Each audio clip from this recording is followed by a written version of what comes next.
అమ్మా నాన్న మీ అమ్మకి బాగాలేదు, పర్లేదని మా అన్నయ్య ఉన్నాడుగా చూసుకుంటాడు. ఈ అమ్మకంటే ఎక్కువ ఆడు, అన్నయ్య గారు అమ్మకంటే ఎక్కువ కాదుగా. ఏం పెడతాడు? అదే ఎత్తారు, తర్వాత హాస్పిటల్ వేసి చంపేస్తారు. వద్దు, యేసు ప్రభు చెంతకు రా.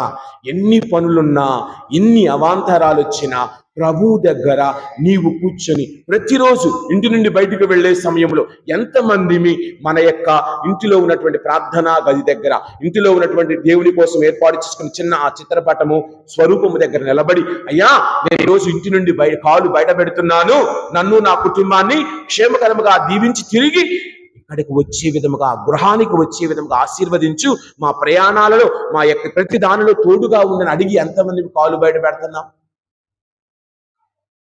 గమనించండి.